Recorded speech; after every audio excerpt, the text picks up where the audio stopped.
Assalamualaikum warahmatullahi wabarakatuh. Bismillah, alhamdulillah, wa syukurillah ala nikmatillah, la haula wa la quwata illa billah, amma ba'du.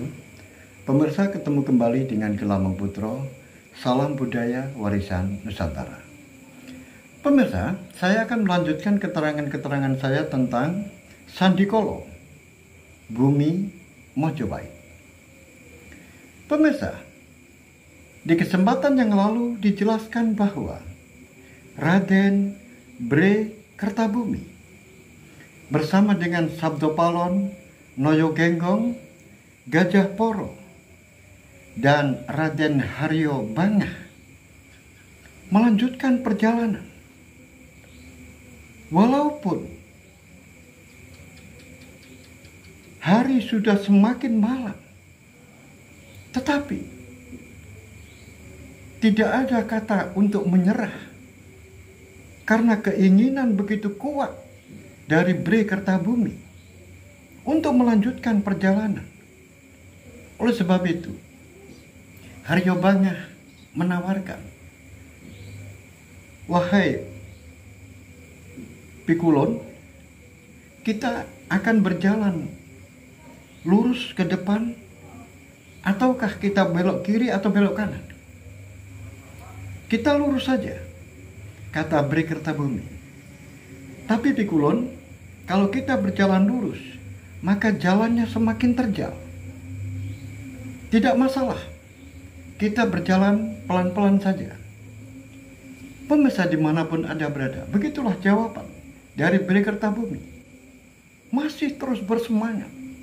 Oleh sebab itu, Haryo Bangah dengan gobangnya membabat tanaman-tanaman, pohon-pohon yang ada di depan, sambil memberikan terus menyobek kain untuk ditali pada pohon-pohon sebagai tanda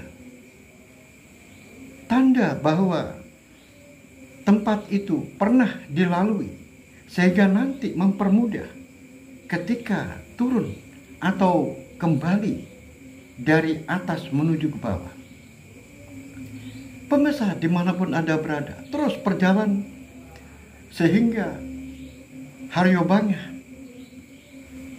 memberikan tanda kepada pohon satu ke pohon yang lain. Tetapi tiba-tiba langkahnya terhenti setelah melihat sebuah pohon yang aneh. Ada pohon besar, dan pohon ini adalah pohon kelampis.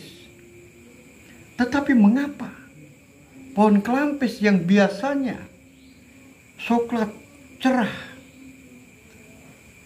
ini ada kelampis yang pohonnya sangat hitam? Oleh sebab itu disebut dengan kelampis ireng. Melihat ada kelampis ireng, pohon besar yang aneh. Oleh sebab itu, Haryo Bangah kemudian berhenti di tempat itu dan kemudian berteriak, "Pikulon, di sini ada pohon aneh."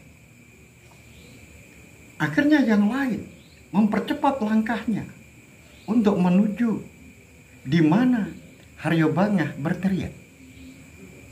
Setelah mereka semuanya sampai di tempat itu, tiba-tiba Bre Kertabumi sangat tertarik dengan pohon itu. Kemudian pikirannya sedang mengingat-ingat. Dalam hati mengatakan, "Aku pernah melihat pohon ini. Ini adalah pohon kelampis ireng. Pohon kelampis ireng pernah aku jumpai. Tapi di mana? Aku lupa." Setelah dia mengingat-ingat, akhirnya ingatannya jebol juga. Dia mengingat bahwa pernah menemui pohon kelampis ireng ini saat dia melakukan semedi. Saat dia melakukan semedi, dia bertemu dengan pohon kelampis ireng ini. Nah, saat dia bersemedi, ketemu dengan pohon kelampis ireng ini, di saat itu, di bawah pohon kelampis itu, ada seorang resi. Kemudian dia memperkenalkan dirinya, yaitu Resi Agastya. Resi Agastya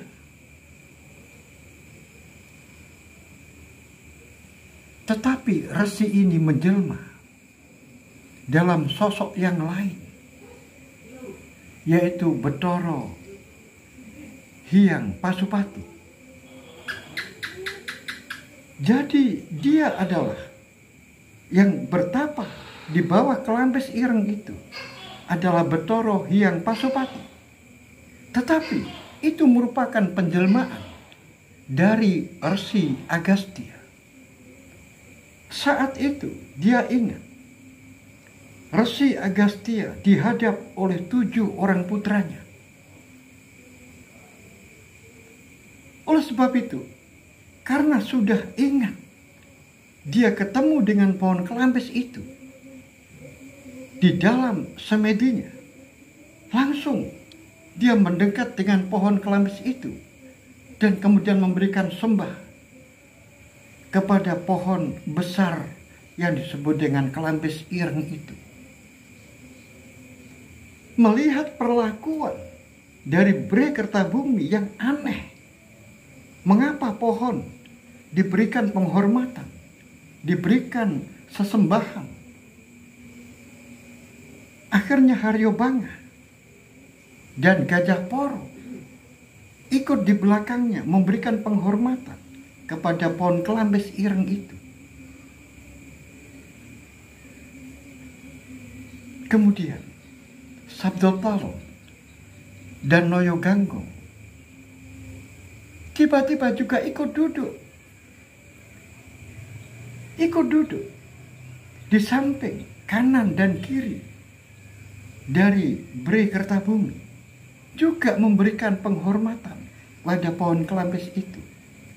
Setelah itu, Sabdapalon dan Noyo Ganggong tiba-tiba membenarkan, benar Raden, Bathara Hyang Pasupati yang merupakan penjelmaan dari Resi Agastya bertapa di tempat ini dan juga sekaligus musnah, hilang di tempat ini juga. Begitu yang aku tahu. Akhirnya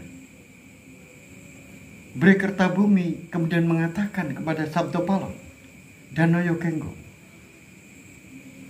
Paman, kalau begitu aku akan bersemedi di bawah pohon kelampis itu.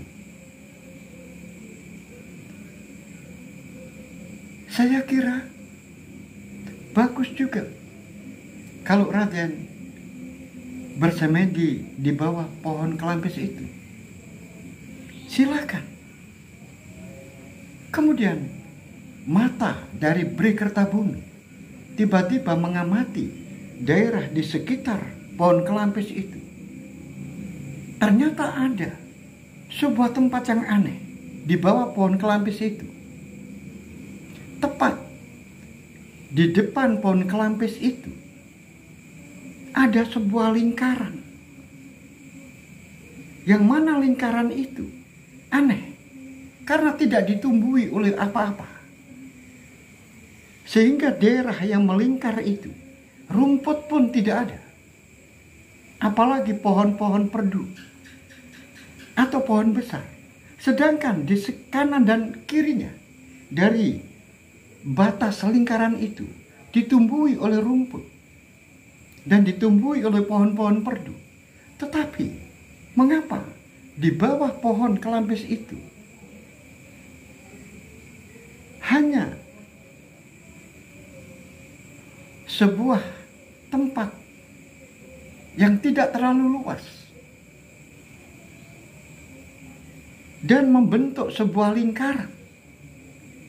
Tidak ditumbuhi oleh apapun. Akhirnya Berkertabumi mengatakan, "Wahai paman, lihatlah, ada tempat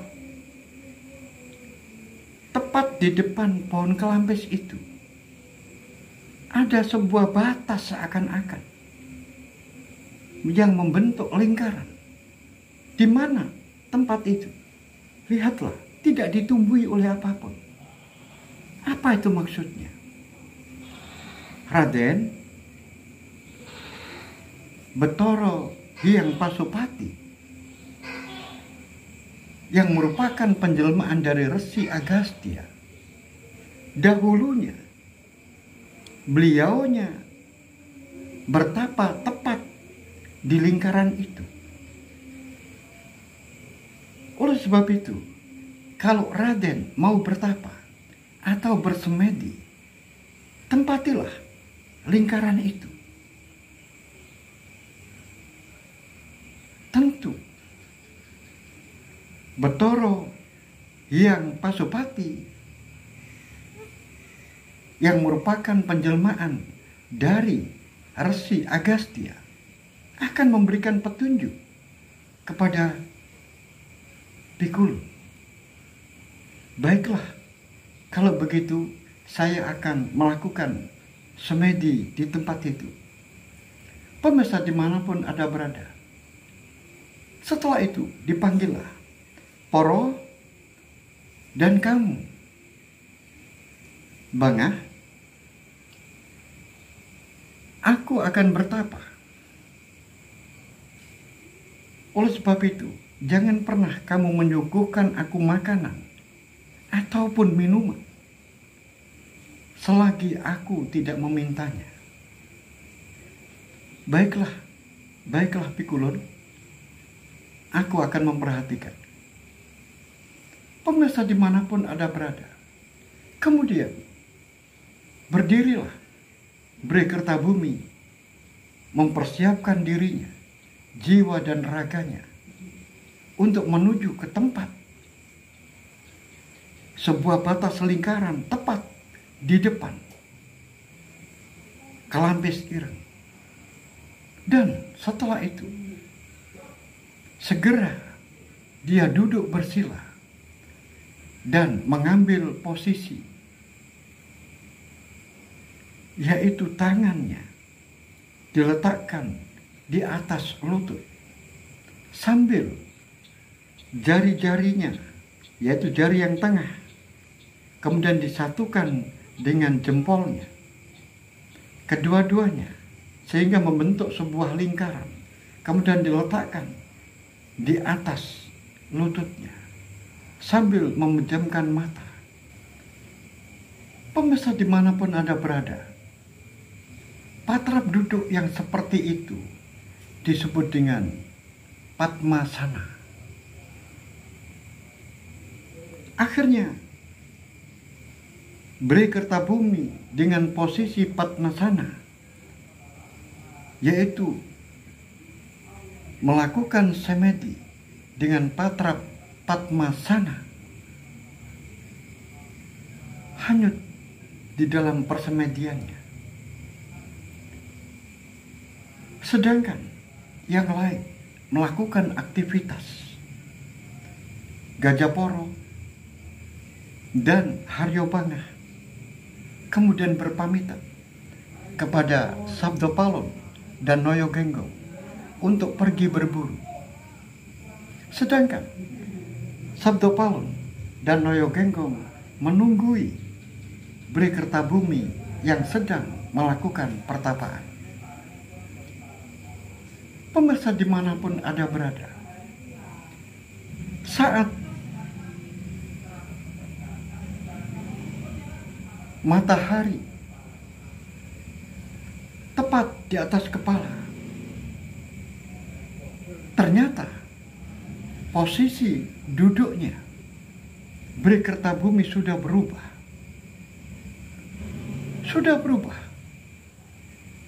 Kakinya sudah mulai bergeser dan badannya sudah mulai rebah. Kemudian saat Haryobanga dan Gajaporo kembali dari berburunya, maka posisi Bri Kertabumi sudah benar-benar seakan-akan seperti orang tidur, karena kaki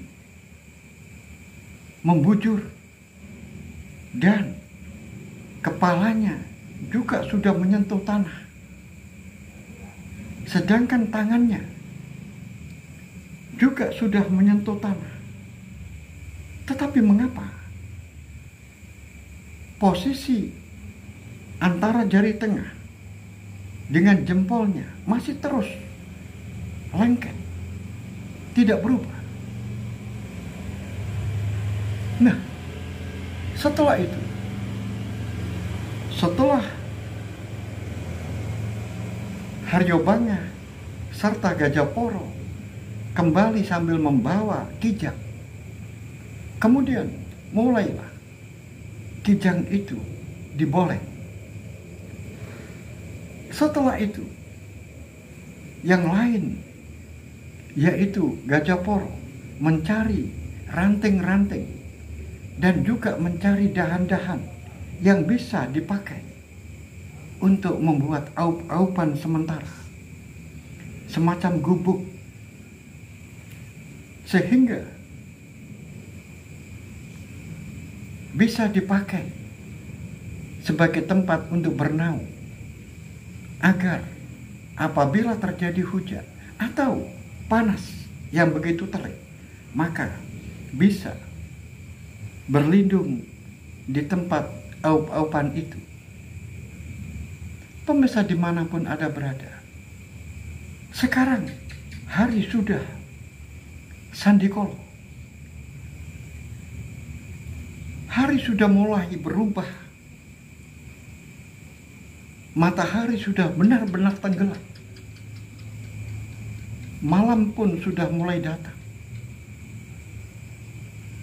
Tiba-tiba terdengar suara-suara seperti orang naik kuda.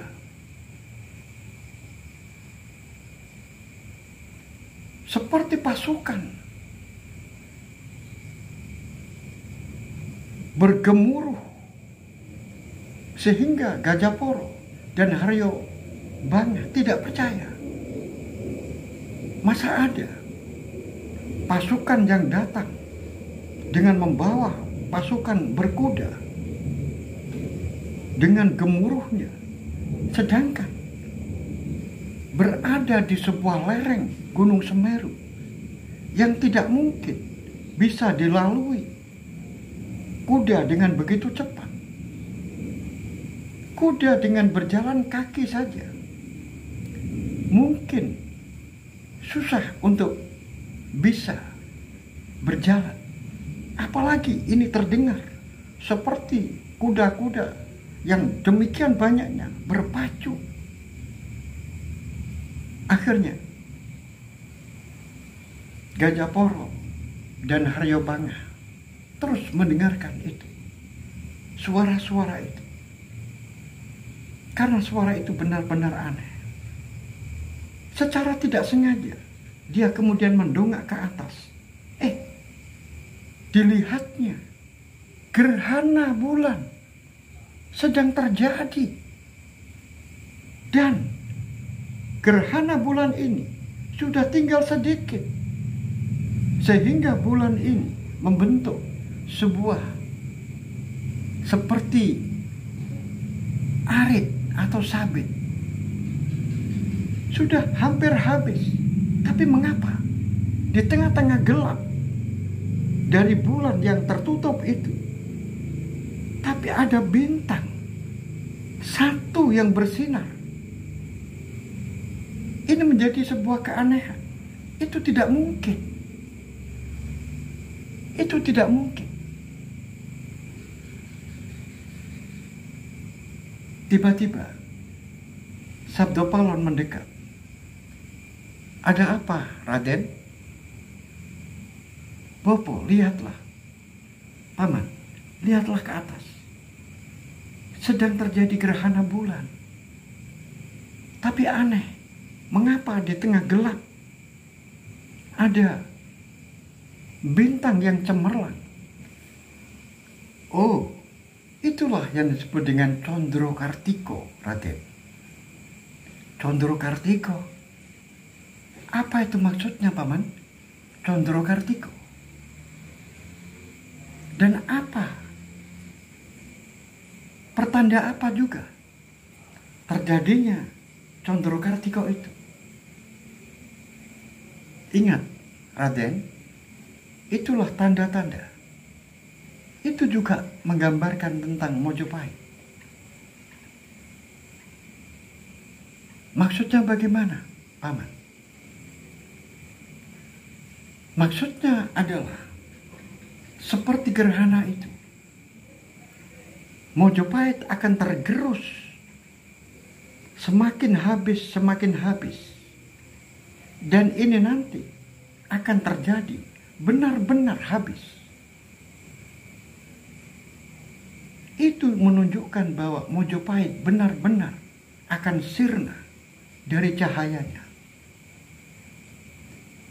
Sedangkan bintang yang ada di tengah itu, itulah yang menggantikan posisi Mojopahit.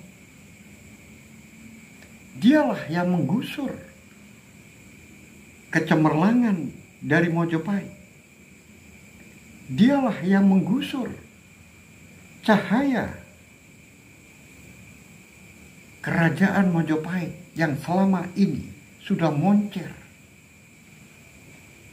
Dan cahaya itu benar-benar akan terkikis habis oleh bintang itu. Akhirnya Gajaporo dan Aryabanga tertunduk. Benarkah itu, Paman? Benar. Seperti itulah keadaannya. Tapi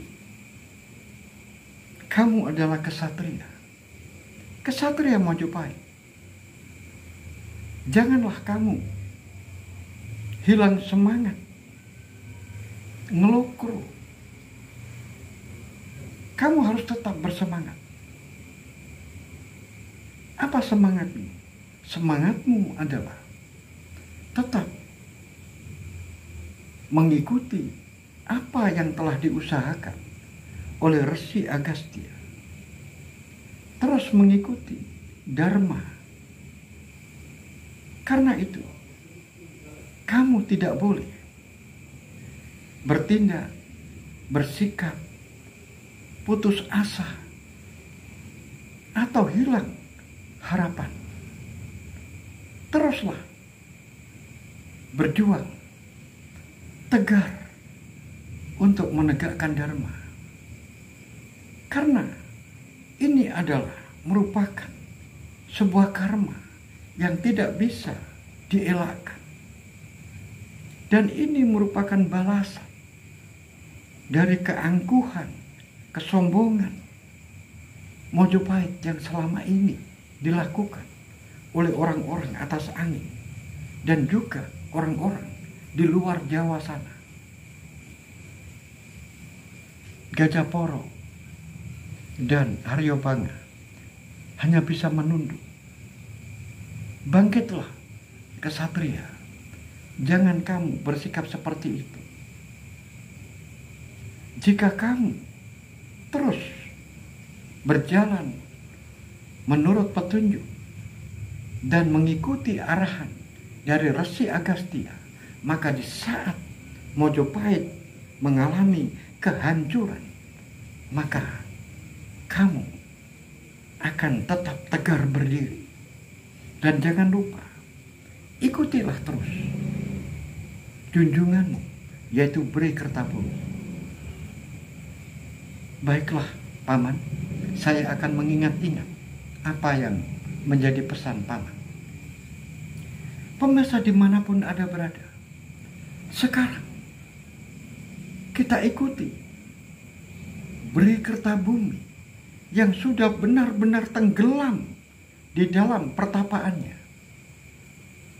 Dia seakan-akan seperti orang tidur yang tidak sadarkan diri. Tiba-tiba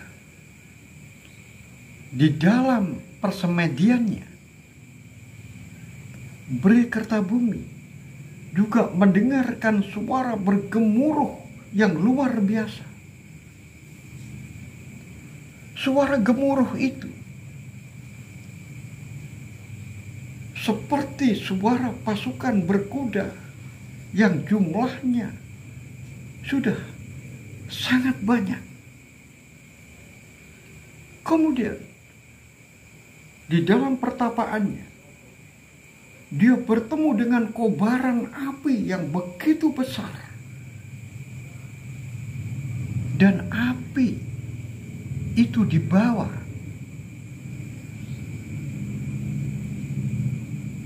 oleh kunang-kunang dan dibawa oleh tawon yang gemberenggeng suaranya, yang datang dari utara dan datang dari barat.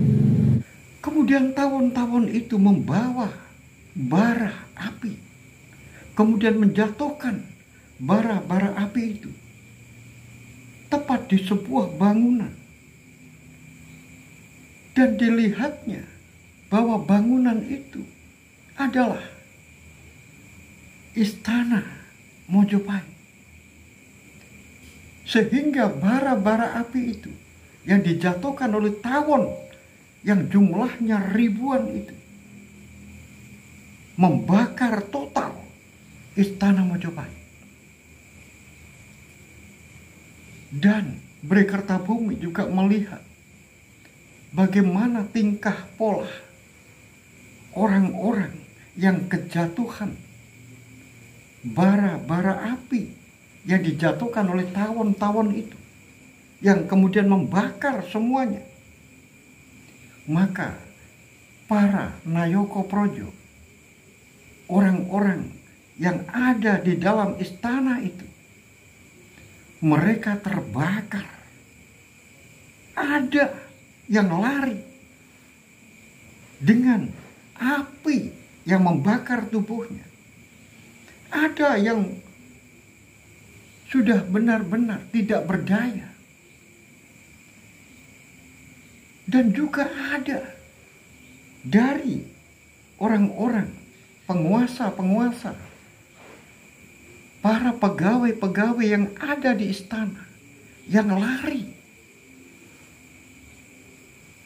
dari kobaran api dan nyala bumi yang dipenuhi dengan bara itu. Tetapi ada yang tidak terbakar. Ada yang tidak terbakar, tapi tubuhnya memerah. Merahnya tubuh-tubuh itu disebabkan karena darah yang menutupi tubuhnya, tetapi tidak terbakar. Kemudian lorong-lorong istana tidak ada yang luput dari kebakaran itu. Sehingga robohlah semua bangunan-bangunan yang ada di Mojopahit. Bahkan arca-arca yang ada di Mojopahit semuanya jatuh. Perpustakaan-perpustakaan, tempat lontar-lontar itu disimpan, semuanya terbakar. Dan di saat itu Berikertabumi tidak bisa berbuat apa-apa. Padahal dia duduk di sebuah singgasana. Berarti dirinya sebagai seorang raja. Tapi mengapa dia tidak bisa berbuat apa-apa? Bingung. Setelah itu terjadi sebuah gelap gulita yang luar biasa. Sehingga Bhre-Kertabumi tidak tahu arah mana utara, selatan, barat, timur, atas dan bawah, karena semuanya dalam keadaan gelap. Setelah itu terdengar suara cicit-cicit, yaitu tikus. Tikus yang jumlahnya ribuan kemudian masuk ke dalam istana. Tikus-tikus itu adalah tikus piti, tikus kecil-kecil, sambil mulutnya membawa ulian tadi, yang jumlahnya tikus itu tidak bisa dihitung, saking banyaknya. Suaranya yang begitu menggiriskan, suaranya yang sangat menakutkan, bahkan lebih menakutkan dari suara harimau.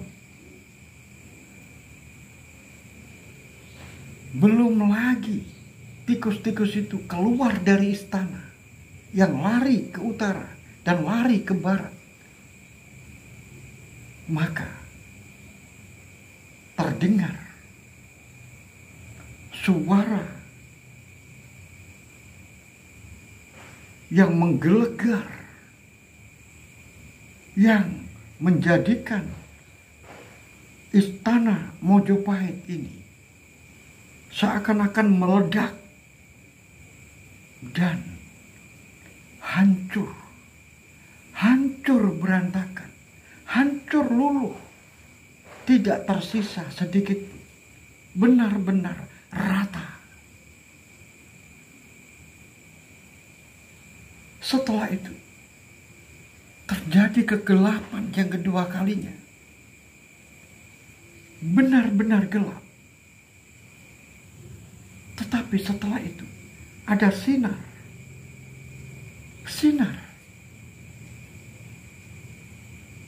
Ternyata terbitnya sinar itu merasa Bhre-Kertabumi menjadi dingin, pikirannya menjadi jernih, kemudian tidak merasakan rasa panas. Justru kebalikannya, dia merasakan kesejukan. Bahkan ubun-ubunnya, kepalanya seakan-akan disiram air. Pemirsa dimanapun Anda berada, karena malam itu Sabdopalon melihat bahwa posisi Bhre-Kertabumi yang di dalam pertapaannya sudah benar-benar tenggelam dan sudah di tengah malam. Maka menurut Sabdopalon dan Noyogenggong, persemedian Bhre-Kertabumi harus segera dibangunkan. Maka didatangi Bhre-Kertabumi sambil Sabdopalon membawa air. Kemudian dipercik-percikkan air itu ke tubuhnya Raden Bhre-Kertabumi sambil mengatakan, "Wahai Pikulun, Raden, sudah waktunya menyelesaikan pertapaanmu. Sadarlah. Pemirsa dimanapun Anda berada, bersamaan dengan itu, kemudian mulailah Bhre-Kertabumi menggerakkan tangannya, menggerakkan kakinya, memiring ke kiri, miring ke kanan, dan kemudian memejamkan mata. Sekarang terbuka matanya. Setelah itu Sabdopalon mengatakan sekali lagi, "Wahai Raden, sudah waktunya menyelesaikan pertapaanmu. Sadarlah. Akhirnya Bhre-Kertabumi setelah itu dipapah oleh Sabdopalon, kemudian didudukkan. Terus setelah benar-benar Beri Kertabumi ini bisa duduk dan sadar. Kemudian Gajah Poro menyuguhkan air minum, yaitu bumbung, diberikan kepada Beri Kertabumi. Setelah itu Beri Kertabumi mencucuk bumbung itu, minum air. Seakan-akan dirinya tersiram hawa yang demikian segar. Dan pelan-pelan tenaganya pulih kembali. Dan benar-benar kesadarannya pulih kembali. Pemirsa dimanapun Anda berada. Setelah itu, Beri Kertabumi mengatakan, Paman, aku benar-benar melihat di dalam pertapaanku bahwa benar-benar Mojopahit akan segera sirna. Aku melihat begitu dahsyatnya Mojopahit dihancurkan oleh tawon-tawon yang membawa bara api. Kemudian datangnya tikus-tikus piti. Kemudian membawa lari, yaitu ulian padi yang dibawa lari ke utara dan dibawa lari ke barat.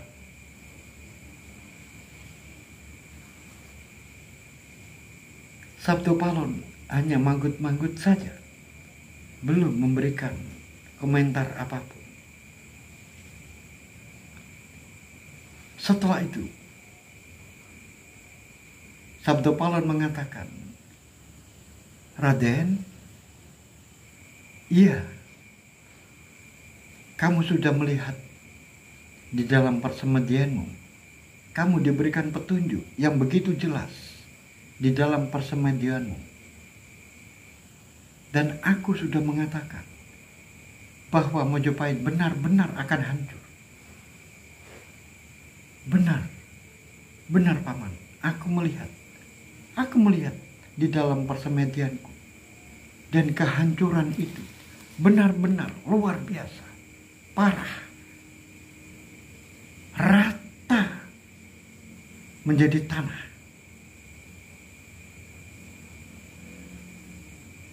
Kemudian tiba-tiba perutnya terasa lapar. Poro, apakah ada makanan? Perutku sangat lapar. Kemudian Bangah mengatakan, ada, Raden, tapi berupa daging kijang. Daging. Benar, daging kijang. Kemudian Beri Kertabumi diam. Setelah itu, Sabdo Palon mengatakan, Raden, walaupun kamu baru saja melakukan pertapaan, dan seorang pertapa tidak boleh makan daging, tetapi kali ini kijang yang diburu oleh Gajah Poro dan Haryobanga bukan untuk Raden. Lagi pula Raden juga tidak tahu bagaimana kidang itu ditangkap dan bagaimana kidang itu diboleng. Raden hanya tahu berupa daging dan sudah menjadi makanan. Oleh sebab itu, tidak masalah. Karena yang hanya bisa dimakan hanya daging, maka daging itulah yang harus dimakan. Dan itu tidak menjadi sebuah tabu dan tidak menjadi sebuah larangan. Akhirnya Beri Kertabumi kemudian mengatakan, baiklah, bawa ke sini makanan itu seadanya dan seperlunya saja. Akhirnya disuguhkan daging kijang dan mulailah dimakan daging kijang itu. Kemudian baru habis 1 potong dari daging yang dimakan, tiba-tiba telinganya Berikertabumi ini seakan-akan ada sesuatu. Seakan-akan telinganya ini kemasukan benda sehingga berbunyi gerubuk. Berikertabumi terkejut. Mengapa? Ada apa? Setelah aku makan daging, kok telingaku seperti ini? Kemudian, setelah gerubuk-gerubuk yang ada di dalam telinganya ini, kemudian mulai mendengung, ada dengungan. Dengungan ini semakin kencang. Setelah itu, pelan-pelan dengungan itu memelan dan akhirnya dengungan itu hilang. Papan hamapan, temahnya kapal. Kalau diartikan di dalam bahasa Indonesia, seperti itulah kijang yang sedang berkelana, tetapi kijang itu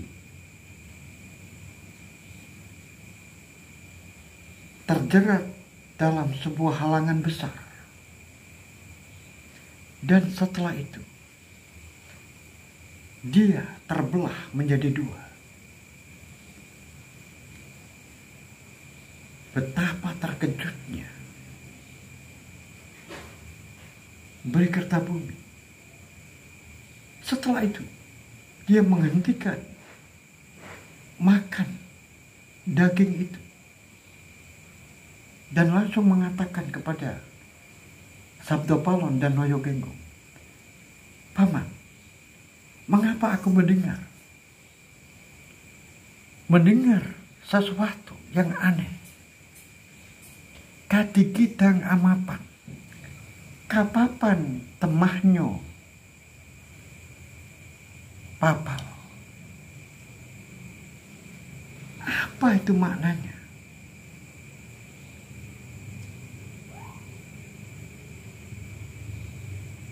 Sabdopalon diam.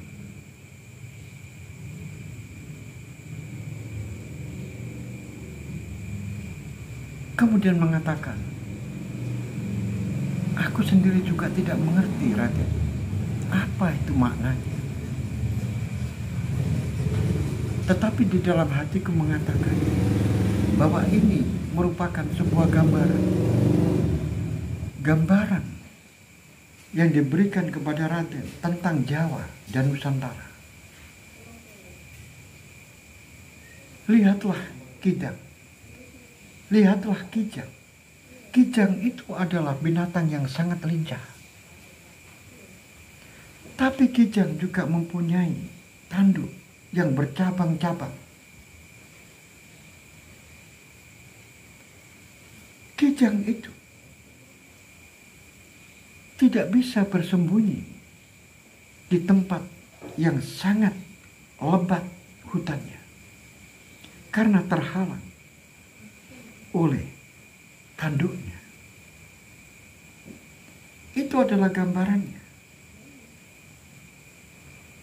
Mojopahit adalah sebuah negara yang begitu lincah, bisa menundukkan ke sana, sampai yang jauh-jauh pun bisa ditundukkan.